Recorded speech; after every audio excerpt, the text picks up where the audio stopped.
We're going to make two dishes, meatless, however, not feeling like you're lacking the meat. So we're going to make a leeks vinaigrette, and we're going to make a pasta traditional to Genoa. You're going to start by making the walnut pesto. Really? You recognize this piece of equipment? Mortar and pesto, yeah, exactly. Okay. So you're going to mash up 2 cloves of garlic and mash in piece by piece the walnuts, and then we're going to drizzle in some oil. Okay. I'm going to start by making the leeks vinaigrette. I took some leeks, inexpensive and in season right now. No. In there. Anthony, just so you know, like everyone else, a food processor. Garlic. That's right. Mash it hard, right? All right. What you do is you add a little bit of salt. Did you say meatless, by the way? I did.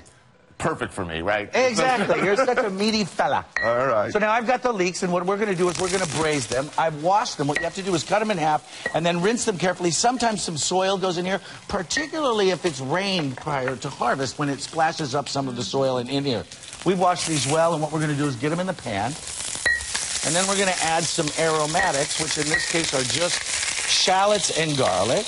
These we're going to chop. I like the pinky method, Tony. It's very nice.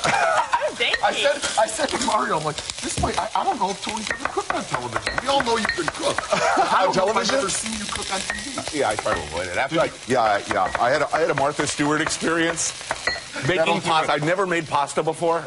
Like, actually run this stuff through the machine. First time I ever make it, I'm on TV with Martha Stewart. She's actually smacking my hand. And at the end of the segment says, have you ever worked in a restaurant? It was brutal. She hadn't read your bio? All right, so now you're pressing hard. You can actually give it a little bit of that pound. All right. We're going to drizzle in a little bit of oil. All right. And then you're going to take some thyme leaves. Okay. And stir them in there. Just pull them off like that, like 3 or 4 branches like that. Can do. Right. Now my leeks are over here. I'm going to season them with a little salt and pepper. I season them on the one side before I put them down. And the trick about this is you can make this all fancy and use stock and all of that stuff, or you can just use whatever liquid happens to be around the house. Wine is usually opened. It's usually being consumed, whether it's breakfast, lunch, or dinner in our house. Yeah. It makes an excellent braising vehicle because there's the sweetness and there's the acidity. So what you want to do is you get a little shallots, a little garlic. What's it, like 2 minutes? Wine. You're so good at this. I'm a natural, you know. Now we put the thyme in there. We bring the whole thing up to the boil under the cover, and we cook them until they're tender.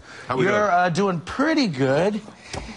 If you wanted your pesto really chunky, I like them chunky. I like them big. All right, now we're going to add some basil. All right. Now this is, remember, keep in mind, when you're using a mortar and pesto, you can use the salt, and it actually becomes part of it. So now, see how you just use that? See, as opposed to just kind of pushing it around a little bit, we want to get a little aggressive. So that it works really, really well. How you doing over there? Is it feeling good? I'm feeling good. No, You're doing all the work. I'm happy. Look at that. About it. It's like a machine. That's right. This is...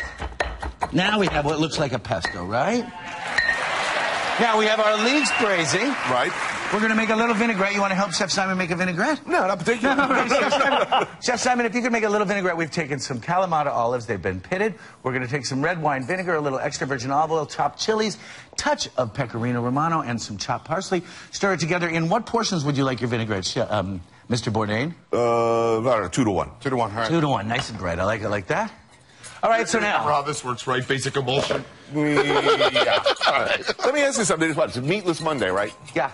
Would sausage qualify as meat? A little sausage. It depends on the house. A little salami is actually, when you, as you know, because your wife is Italian, when you go to an Italian restaurant in Italy and you ask them for vegetables, they don't think that prosciutto is a vegetable. They don't think it's a meat, though, so they'll serve it to you at the same time. Plus, if you order vegetarian dishes in Rome, odds are that they probably cooked it in the rendered fat of the guanciale. As one should. Exactly. Well, my house, this totally would not fly. My wife's on a 100% protein diet.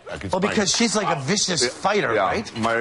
She trains, she's a fighter, and so our refrigerator is essentially steak and protein shakes. It's like a wolf lives at my house.